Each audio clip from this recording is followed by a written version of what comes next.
Bonjour à toutes et à tous. Avec vous, Emmanuel Derial, pour la présentation de la deuxième séance du Salon financier. Dans la première séance, nous avons défini les entreprises comme des unités légales exerçant une activité au sein d'un système productif marchand. Ces entreprises forment un ensemble hétérogène de par leur secteur d'activité, leur taille, leur but et leur forme juridique. Nous avons défini les différents mots-clés. Nous avons aussi parlé un peu de leur secteur d'activité, de leur taille, de leur but et de leur forme juridique. Concernant leur forme juridique, nous avons vu des entreprises individuelles, des sociétés en non collectif, des sociétés à responsabilité limitée, des sociétés par action simplifiée et des sociétés anonymes. Dans cette séance, nous allons continuer et discourir de façon plus large sur les entreprises individuelles et les sociétés en non collectif. Bonne audition. Notez. Les entreprises individuelles sont détenues et gérées par une seule et même personne. Ces entreprises n'ont pas de personnalité morale, elles n'existent pas aux yeux de la loi et ne se distinguent donc pas de leur propriétaire exploitant. Ce dernier ne peut différencier ses biens personnels de ses biens professionnels. Et il a une responsabilité illimitée vis-à-vis des dettes de l'entreprise. Le principal atout de l'entreprise individuelle est la simplicité. Ainsi, aucun capital minimal n'est exigé pour sa création. Son principal inconvénient est évidemment l'absence de séparation juridique entre l'entreprise et l'entrepreneur. De plus, la durée de vie de l'entreprise individuelle est limitée à celle de son propriétaire et le transfert de propriété est difficile à organiser.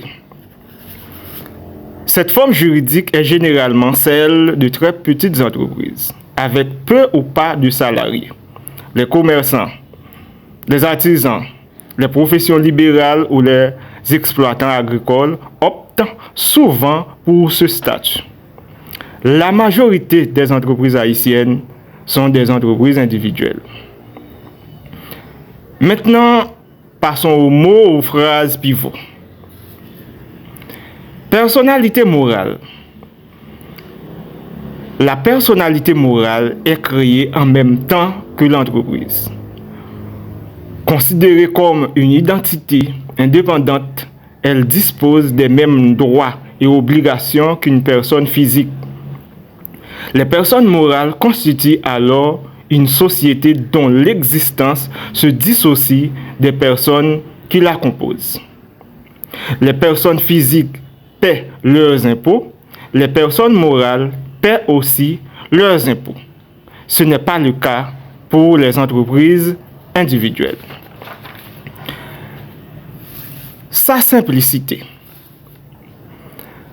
Les atouts de l'entreprise individuelle sont réellement attractifs. Création simple, aucun capital minimal exigé par la loi, obligation comptable simplifiée, gestion simple, liberté de prise de décision individuelle, pas de déclaration définitive d'impôt pour l'entreprise individuelle. Notez bien, pour Haïti, impôt sur le revenu base bilan à partir du chiffre d'affaires supérieur ou égal à 2,5 millions de gouttes. OK? Pour Haïti, impôt sur le revenu base bilan à partir du chiffre d'affaires supérieur ou égal à 2,5 millions de gouttes. Continuons. Capital minimal. Pour créer une société, la loi précise un montant minimal qui doit obligatoirement être dans le capital de départ. Cependant, les entreprises individuelles ne sont pas astreintes à cette loi. Passons aux inconvénients des entreprises individuelles. l'impossibilité de s'associer, l'absence de personnalité juridique, une couverture sociale moins protectrice, taille généralement micro, responsabilité du propriétaire illimitée, etc. Durée de vie des entreprises individuelles. La durée de vie des entreprises individuelles dépend entièrement de la vie de son propriétaire. En somme, ce que vous devez retenir de l'entreprise individuelle. Elle a un seul propriétaire, pas de personnalité morale, elle est simple, pas de capital minimal exigé par la loi. Sa durée de vie dépend entièrement de la vie de son propriétaire et la responsabilité du propriétaire est illimitée. Elles sont généralement des micro-entreprises. Maintenant, les sociétés en non collectif. Les sociétés en non collectif ont au minimum 2 propriétaires et disposent de la personnalité morale. Elles sont séparées de leurs propriétaires. À ce titre, elles peuvent signer des contrats, acquérir des biens, contracter des emprunts, etc. Elles sont néanmoins proches des entreprises individuelles, car les associés sont solidairement responsables des dettes de l'entreprise. De ce fait, la confiance entre tous les associés est essentielle, car les décisions importantes sont prises à l'unanimité. Cette approche est typiquement européenne, spécialement française. Pour nous les Haïtiens, nous sommes plus proches de la comptabilité canadienne que celle de la France. Pour le Canada, les sociétés en non collectif font partie d'une englobante appelée société de personnes, comprenant de la société en non collectif, de la société en commandite et de la société en participation. Elles ont l'obligation de s'immatriculer à l'exception de la société en participation.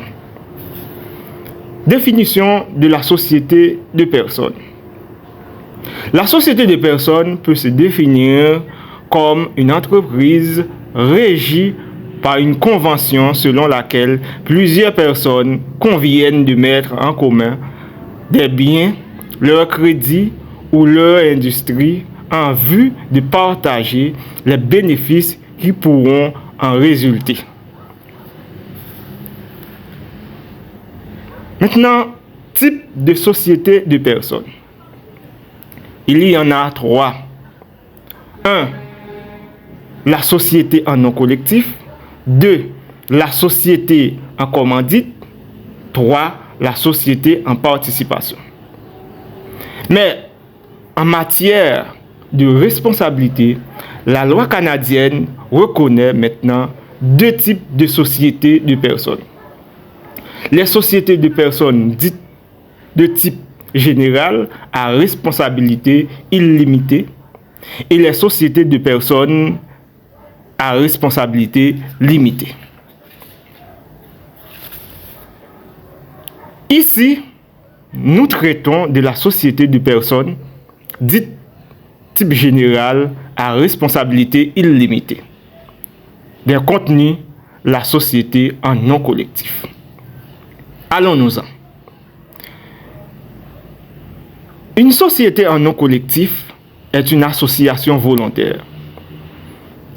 Chaque associé est responsable des actes administratifs de ses associés s'inscrivant dans le cadre des affaires courantes de la société. Les associés sont responsables de toutes les dettes et les obligations de la société. Pour ce faire, on doit s'assurer de choisir des associés solvables, compétents et honnêtes. Caractéristiques d'une société en non collectif. 1. Un contrat de société. 2. Durée de vie limitée. 3. Pas d'impôt sur le revenu pour la société. 4. Responsabilité conjointe et solidaire. 5. Responsabilité illimitée. 6. Immatriculation. Et toujours, pour Haïti, impôt sur le revenu, base bilan. Maintenant, avantages. 1. Mobilisation d'une somme plus importante. 2. Mobilisation de compétences. 3. Pas d'impôt sur le revenu, etc. Passons aux inconvénients. Durée de vie limitée. Responsabilité illimitée. 3. Responsabilité conjointe et solidaire.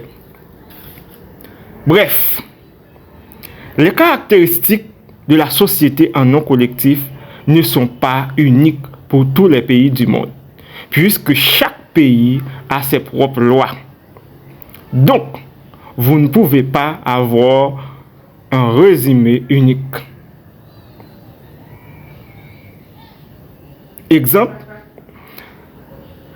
les sociétés de personnes disposent de la personnalité morale pour la France, mais non pour le Canada. Il faut traiter chaque cas de façon séparée. Mesdames, Messieurs, merci d'avoir été les nôtres. À bientôt.